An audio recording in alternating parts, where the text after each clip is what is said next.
This Torah class is brought to you by TorahAnytime.com.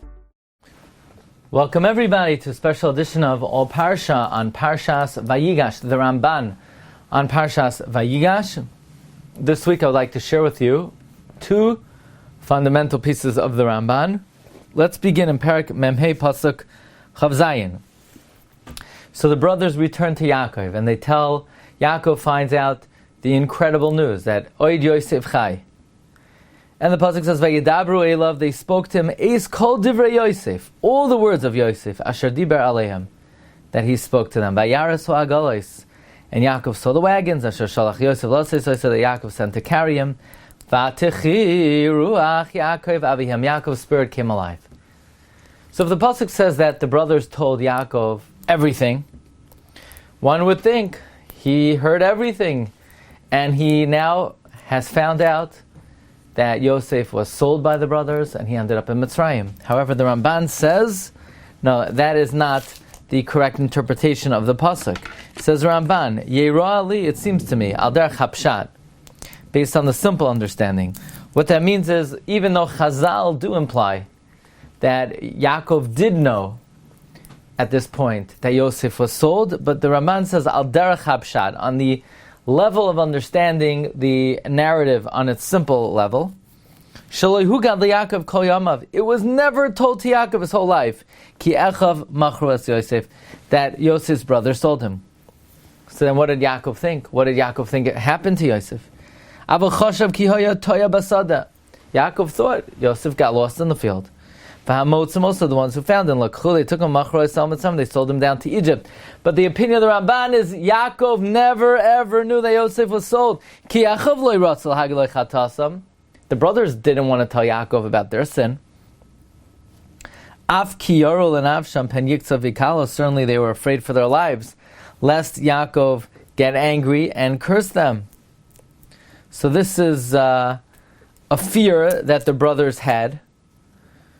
Kasher also Reuven and Shimon Levi, as Yaakov in fact did to Reuven, Shimon and Levi, that he seemed to have spoken to them very harshly, maybe even begeder a klala. Now, well, did Yosef tell Yaakov what happened to him? Says Ramban, V'Yosef b'musarei atov, Yosef in his good character, Lo yirotze l'hagel, did not want to tell Yaakov. Yosef did not want to malign the brothers. He didn't want to cast the brothers in bad light, even though we would have thought that Yosef should have every right to do that after what they did to him. No, in his musarei hatov, in his good character, he didn't want to do that. Well, therefore it says that when Yaakov Avinu died, they sent word to Yosef that before Yaakov died, he commanded us to tell you that you need to forgive us. Now that was a complete fabrication. Yaakov never said anything of the sort because he didn't know that the brothers sold Yosef. Says the Ramban, this is a proof that Yaakov didn't know the brothers sold Yosef.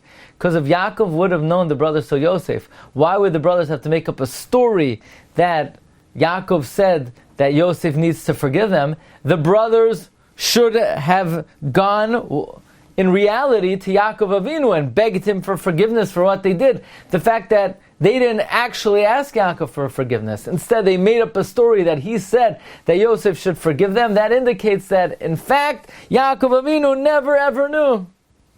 Says Ramban. That's why it says later on, Perek Nun, Pasuk Tezayin, Vayitzavo Yosef Lemar.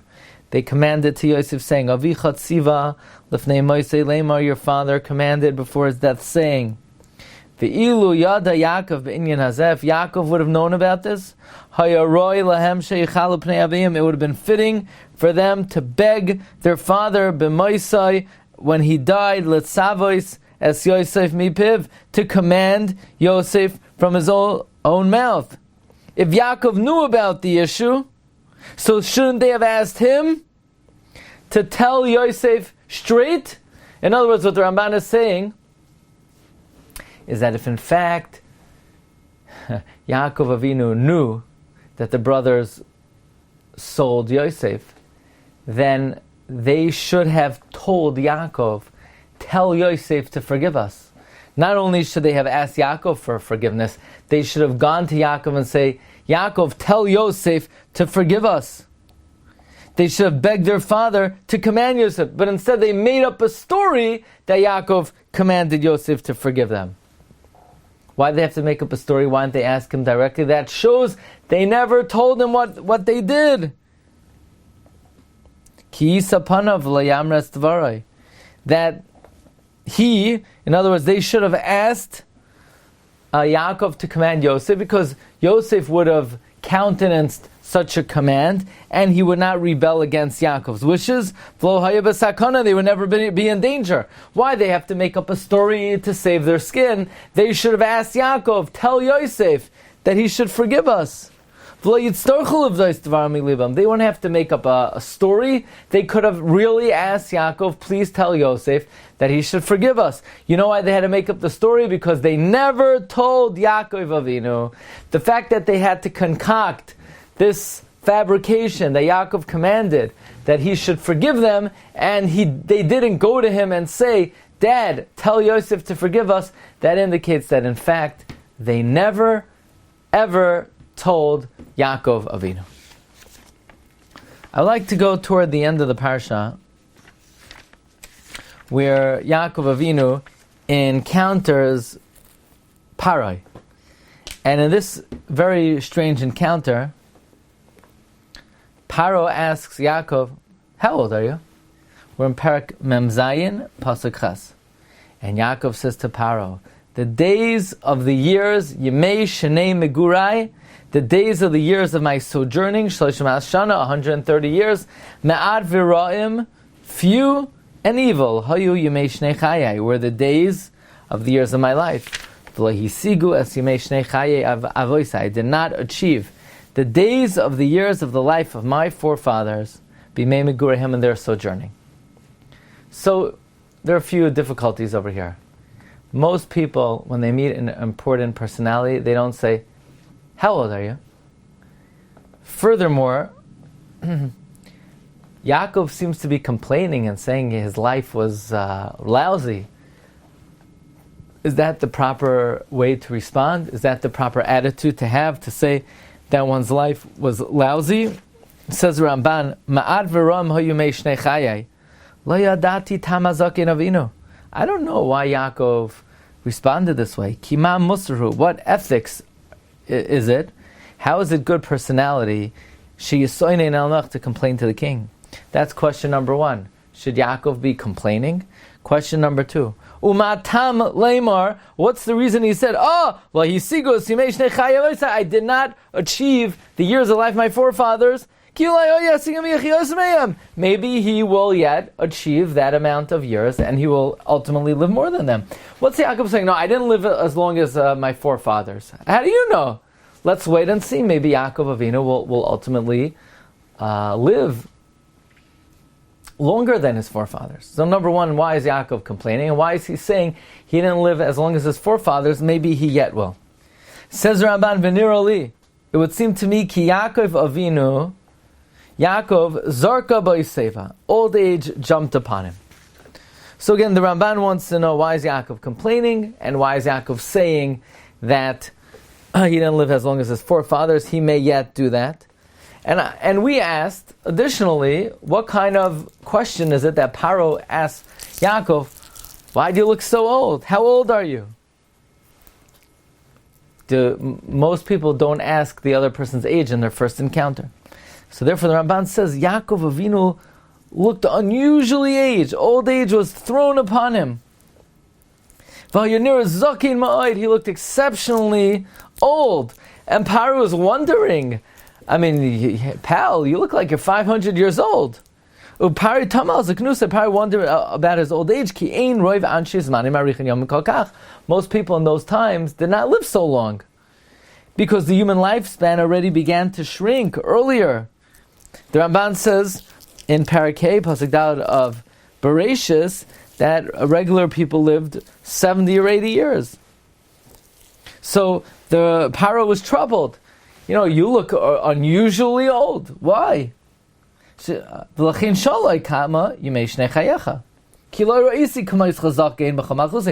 never saw someone as old as you.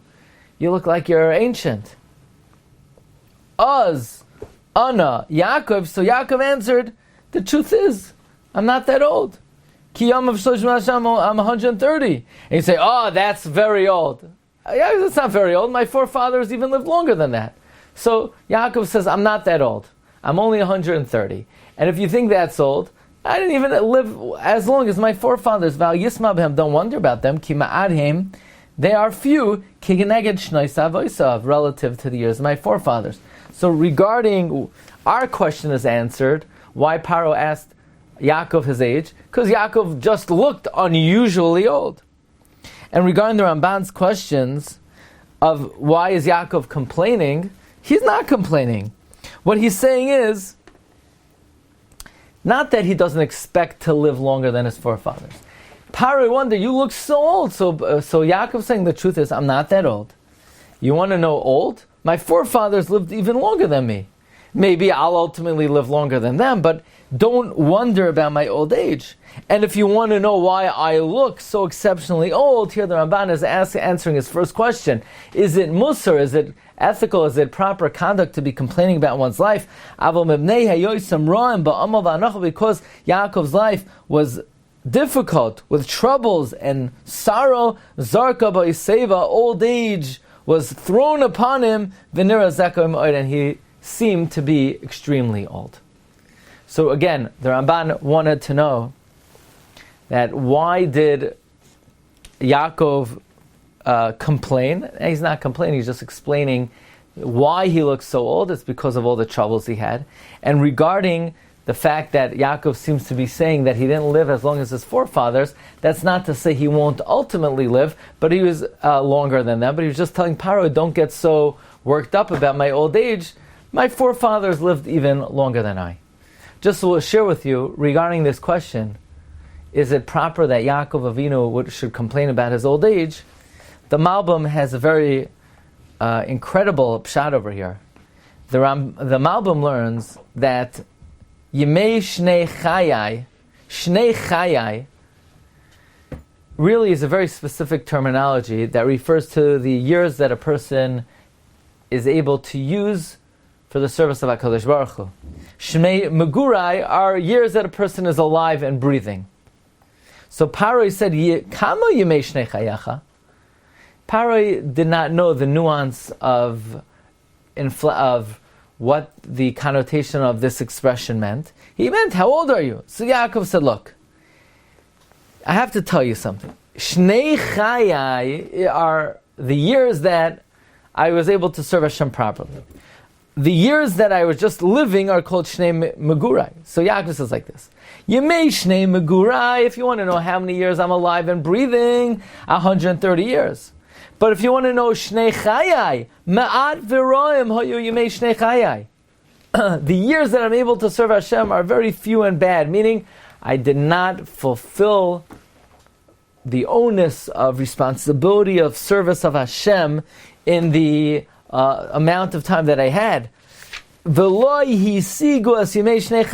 did not achieve as many quality years of service of Hashem in the Bimei Megurehem, in the years that I'm alive. In other words, my forefathers, in the years that they were sojourning, they had many more Yemei Shnei Chayai, years of production, than I had in the years that Hashem gave me. In other words, what Yaakov Avinu was saying is, in his humility, he was articulating the idea that yes, he lived physically 130 years, but he felt he has not been able to make the proper use of those years of Shnei Megurai and transform them into Shnei Chayai, the way his forefathers were able to accomplish Shnei Chayai in all of their Yemei Megureihem. Okay, these are two fundamental ideas of the Ramban, and again, we mentioned that this question of the Ramban is also addressed by the Malbim. I want to wish everyone a wonderful week of Parshas Vayigash and Shabbos ahead of us. Bracha v'hatzlacha, kol tov salah. You've just experienced another Torah class brought to you by TorahAnytime.com.